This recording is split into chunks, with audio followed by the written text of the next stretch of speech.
By now, most of you have heard about the passing of Rabbi Weisblum's father, our teacher's father, Rabbi Chaim Naphtali Weisblum, ben Harav Ya'akov Yitzchak of Spheres, Zecher Tzadik Libravcha. Our rabbi is in Israel to be with his family. He has received and appreciates all the condolences and well wishes that he has received. Several people have asked me what we as both individuals and as a community can do to honor the rabbi's father. Rabbi Yoshua Berman wrote, "The particular challenge, for example, that one person has with managing his temper when dealing with coworkers is not the same challenge as the next person's challenge in dealing with his lusts.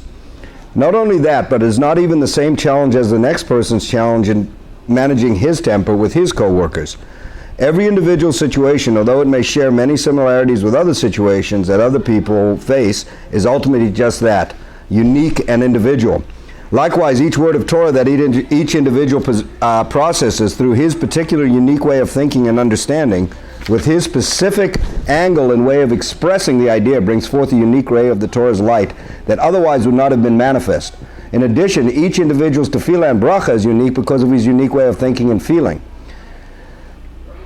and because of the unique experiences and challenges that preceded and led up to it. Not only that, but even within the same person, no two tefillot or brachot are exactly the same, because an individual's particular state of thought, emotion, and life situation is unique at any given moment, and therefore expresses a wholly unique facet of abdut, service to Hashem. There are just a few examples of the myriad and practically infinite points of uniqueness that we have in our avodat Hashem, service to God, and each point is like an indispensable thread in the magnificent tapestry of Klal Yisrael's avodah. In this world, without which the tapestry would be incomplete. Because in truth, the real yardstick for how much one expresses kavod shamayim, honoring heaven, through his life depends on how hard he had to work to deal with his particular life challenges. As the Mishnah in Avot 5:23 says, "According to the struggle is the reward." So you may have one person who may be fabulously wealthy and support many great Mosdot Torah, but does not need to put forth much internal effort at all to do so, whereas a certain impoverished individual may have to struggle mightily just to maintain his simchat chayim, his joy in life. It is very possible that although down here the former will certainly be on top and the latter on the bottom, when they get to the Olam HaEmet, the world of truth, the situation will be reversed, because in truth it is the impoverished individual who powerfully manifested Malchut Shamayim, sovereignty of heaven, in this world through his internal struggle. In a biography of Rebbetzin Batsheva Kanievsky, the following anecdote is recounted. A wealthy man came to Rav Chaim and told him that he wanted to write out a large check to any tzedakah of Rav Chaim's choice, לעילוי נשמת, in elevation of the soul for the Rebbetzin. Rav Chaim responded by inquiring of the individual's daily learning regimen. Upon hearing how much time the man spent each day in learning Torah, Rav Chaim said, "If you want to do something, לעילוי נשמת, for the Rebbetzin, you should add a half hour a day to your learning." The man hesitated greatly, saying that would be very difficult for him to do, and proceeded to strongly urge Rav Chaim to accept his original offer. However, Rav Chaim stood firm and did not want to accept the money. He told the man in no uncertain terms that if he wanted to do something לעילוי נשמת for the Rebbetzin, then he should do as Rav Chaim prescribed. At first glance, this anecdote is very difficult to comprehend.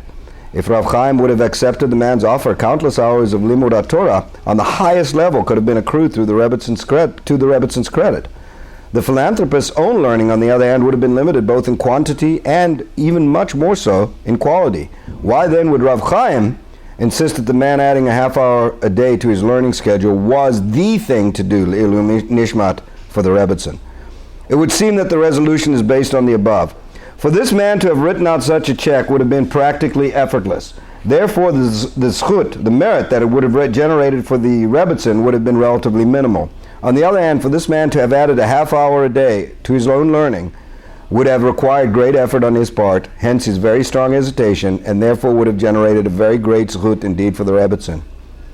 Now this to me seemed like the perfect way that we both as individuals and as a congregation, and as our congregation on YouTube that learns with our rabbi every single day, can do for the memory and to honor the memory of our rabbi's father.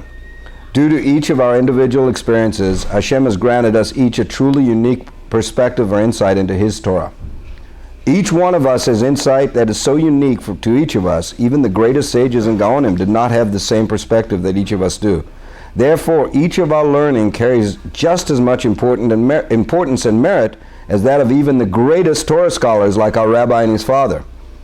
I firmly believe that if each of us were to dedicate just a few more minutes of learning each day, if each and every congregant were to do this, I believe this is the greatest honor we can pay to the memory of our Rabbi's father, Rabbi Chaim Naphtali ben Rav Ya'akov Yitzchak, Zecher Tzadik Libracha.